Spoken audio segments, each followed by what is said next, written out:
सहना भवतु सहनौ भुनक्तु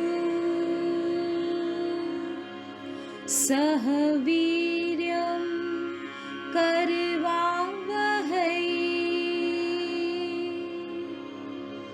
तेजस्विनावधीतमस्तु मां विद्विषावहै।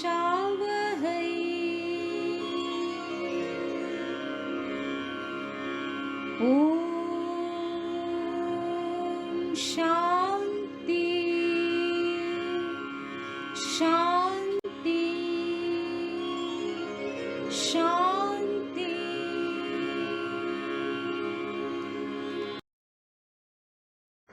हरिओम। आज भगवान जी की वाणी कि ज्ञान के बिना जीवन ही नहीं है। गुरु लोग हमें क्या देते हैं? अगर हमारी जिंदगी में सत्संग नहीं है, गुरु नहीं है, दादा भगवान नहीं है, भगवान जी नहीं है, तो देखो हमारा जीवन क्या होता। प्रेमी बोलते हैं भगवान बिना ज्ञान के जीवन ही नहीं है।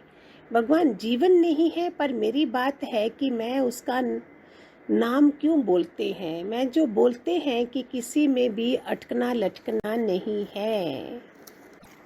उसके घर जाएंगे तो क्यों जाएं, इधर मिलते हैं ना, बाकी उधर जाकर क्या करेंगे। जहाँ मिलना है वहाँ मिलते हैं, बाकी उसके घर में जाके ज़्यादा बात करना, खाना पीना करना, महफिल मज़ा करना, ये क्या बात है। यही भगवान जी बोल रहे हैं कि ज्ञान के बिना जीवन क्या है। क्यों हम परहेज नहीं करते हैं? डॉक्टर भी परहेज बताता है, लेकिन हम क्यों नहीं करते हैं? प्रेमी भगवान आप किसी में अटके नहीं हैं, इसलिए हमको इधर ये लेसन मिलता है, पर दुनिया में तो हर कोई किसी ना किसी में अटका ही पड़ा है। भगवान एक बोलेगी कि मेरे को बेटा चाहिए, तो समझो दूसरी है वो निर्बंधन होना चाहती है, तो वो उसको बोलेगी कि बेटा संभाला, बोझ क्यों देती है दूसरों को, बेटा कौन संभालेगा। देखो जरा, एक बेटा चाह रही है, दूसरा बोल रही है कौन बोझ लेगा। प्रेमी भगवान बी नथिंग डू नथिंग नहीं हो पाते हैं। भगवान तू नहीं करती है, तुम छोड़ के देखो तो कौन फिर करता है। तुम्हारे करने से भी ज़्यादा अच्छा होगा।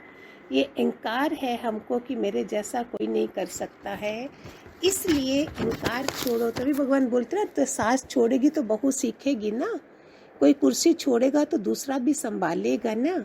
हम सोचते हमारे सिवा कोई कर ही नहीं सकता है, हम उसको सिखाते ही नहीं हैं। प्रेमी भगवान बच्चों पर गुस्सा आता है। भगवान तुम बच्चों को संबंधी के बच्चों जैसा समझो, फिर गुस्सा करो। एक बात है, उनको मगज नहीं होता है, क्योंकि पूरा दूध भी नहीं पिलाते हैं, पूरा उनका खाना भी नहीं है। कोई भी माँ नहीं है जो पूरा उनका खाना देखे कि ये खाता है ये नहीं खाता है, घूमता है। संभालना मुश्किल है, ऐसे बोलना सरल है कि बच्चा ऐसा नहीं करता है। बच्चा बात उठाता ही नहीं है, ऊपर चढ़ता ही नहीं है, तुम्हारे ही मोह में बैठा है। तुम मोह नहीं करो ना, तुम छोड़ दियो ना, दूसरे के साथ वो खुद ही प्यार सिखाएंगे उसको। एक सत्पुरुष हमें क्या सिखाता है, गुरु हमें क्या सिखा रहे हैं। पहले गुरु लोग पकड़ते नहीं हैं हाथ। निराकार की इच्छा होती है, जब निराकार की मर्जी होती है तो हमें लाया जाता है, कोई ना कोई मीडिया बन जाता है, मीडिएटर बनता है हमको सत्संग में लाने का। नहीं तो हमारे घर के पूरे खानदान क्यों नहीं आ जाते, सारी दुनिया क्यों नहीं आ जाती। जहाँ जहाँ जिसका लिखा है वहाँ वहाँ जाता है। कोई उस सतपुरुष का है, कोई उस सतपुरुष का है। और अगर हम भाग्यशाली हैं, मेरे को जहाँ लाया गया मेरी बुद्धि नहीं चली, मन नहीं चला, और हम टिके रहे वहाँ पे, और देखो आज आपके काबिल भी बना दिया। ये सतपुरुषों की महान बातें हैं। क्या हवाएं होती हैं गुरुओं की। वो भजन, गुरु के आंचल से जो आए उन हवाओं को सलाम, गुरु के मुख से निकली वाणी को मेरा शत शत प्रणाम। कितनी प्यारी याद तेरी, कितना प्यारा तेरा नाम, तुझ पे मैं कुर्बान। इन्हीं हवाओं से आपको एक छोटा सा स्टोरी बता रही हूँ। एक औरत के पति की डेथ हो गई। वो रोती बिलखती रही। वो उसके साथ सती हो जाना चाहती थी। गांव की थी वो। गांव वालों ने बड़ी मुश्किल से उसे संभाला हुआ था। उसने खाना पीना छोड़ दिया था। एक वो रमन महर्षि वहाँ उसी गांव में, उनके आश्रम के पास ही ये औरत रहती थी। गांव वालों ने सोचा चलो संतों के सत्संग में ले जाते हैं, वहाँ इसका शांति मिलेगी। सुनना कितना फर्क आता है संतों की बातों से। पहले तो वो मान नहीं रही थी। जब मानी तो फिर वो गई तो दूर जाके बैठ गई।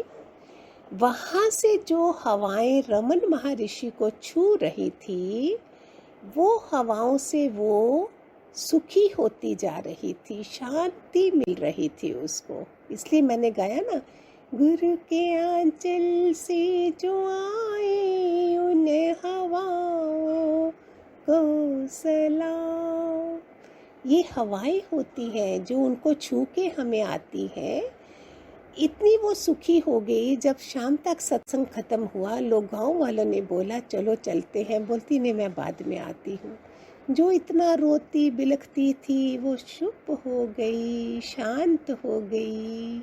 हम भी सारे ऐसे ही शांत हुए हैं जब सत्संग में आए हैं, जब भगवान जी की हवाओं ने हमें छुआ है। फिर इतनी शांति उसको मिली कि दूसरे दिन उसने अपनी 2 रोटी बनाई और 7 बजे सत्संग होता था, वो 6 बजे चली गई और उधर जाके शांति से बैठी, संतों का दर्शन करा। वहाँ जो भी सेवा थी, झाड़ू वाड़ू लगाना शुरू कर दिया उसने। फिर तो उसकी रोज रोज रोज रोज की ओरा बढ़ती गई, तेज बढ़ता गया, गुरुओं का ज्ञान अंदर आता गया और दुख तो जैसे खत्म ही हो गया। ये है सत्पुरुषों की ओरा से, परमाणु से, उनके जो परमाणु निकलते हैं उससे उसको कितना फर्क पड़ रहा था। ज्ञानियों के साथ उसको आनंद ही आनंद मिल रहा था।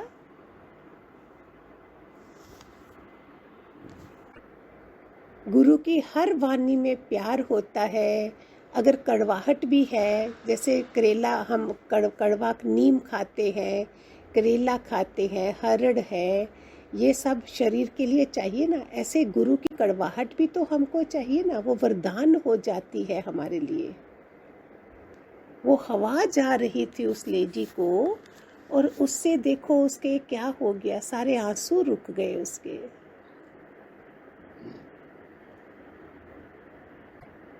उलझने सारी खत्म हो गई। संतों के द्वार पर उसके सारी उलझने सुलझ गई। उलझने सुलझ जाती हैं। हम कैसे आते हैं सत्संग में और बाद में देखो कैसा हाल हो जाता है। सबसे बड़ी उलझन, जन्म मरण, मृत्यु का डर, ये सब होता है। यही गुरु उठा देता है इन चीजों से।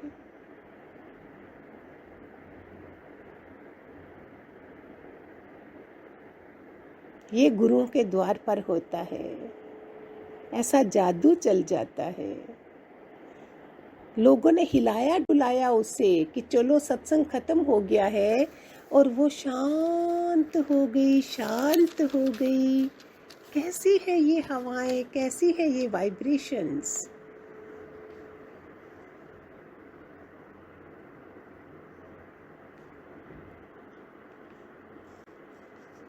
ऐसी सेवा में लग गई वो औरत और उसका जीवन बदल गया, रम गई। उसका मन जो है वो मन ही रम गया। कोई दुनिया की ताकत अभी उसको नीचे नहीं ला सकती थी। यही तो हम करने आए हैं, हम सबको भी ऐसे ही मिला है। भगवान बोलते हैं ज्ञानी तो ये सब है, मेरे से भी अधिक है, इसलिए भजन बोलो। भजन चला सतगुरु तुझसे लगन मेरी लागी रहे। प्रेमी गुरु की वाणी आवाज आसमानी, भगवान शंका नहीं रख गुरु की वाणी में। जैसे बारिश आती है वैसे ही गुरु की आवाज है आसमानी। प्रेमी भगवान पूरा निराहारी नहीं हो पाते हैं। भगवान देखो तुम टेस्ट को से खाती हो, इसलिए तू निराहारी नहीं हो सकती। टेस्ट के सिवाय खाए जो भी घर में बने तो उसमें कुछ भी नहीं है, वो है निराहारी। वो तो जरूर खाएंगे ना जो भी बनेगा। प्रेमी भगवान जब बोलते हैं सतगुरु ही सब कर रहे हैं तो ठीक है, जब बोलते हैं मैं करूँगी तो वो गड़बड़ हो जाती है। भगवान ठीक ही तो है, भगवान जी बोलते ठीक ही तो कहते हैं, सतगुरु कर रहे हैं। प्रेमी भगवान यही आशीर्वाद दीजिए कि कर्तापना ना निकले। भगवान हुआ पड़ा है ना, बोलो हुआ पड़ा है। जब मैं आए तो उसको निकाल दो। सतगुरु बिन जो हरि मिल जाए।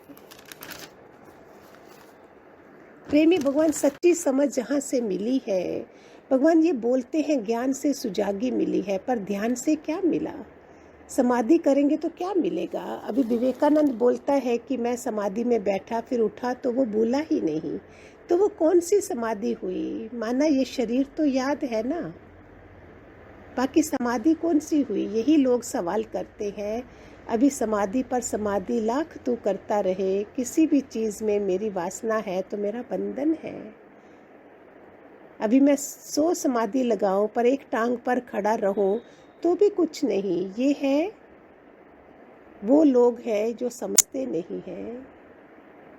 इधर टाइम पास करेंगे, इसकी चर्चा करेंगे, समाधि करेंगे, ध्यान करेंगे, बोलेंगे कुछ आनंद आया, अपना अंदर खुला, इधर इधर अंदर इधर आके खुला है और किधर खुला है। समाधियाँ लगाओ, 1000 समाधियाँ लगाओ, लेकिन क्या हुआ? कितना काबिल होना चाहिए भगवान के लिए ना।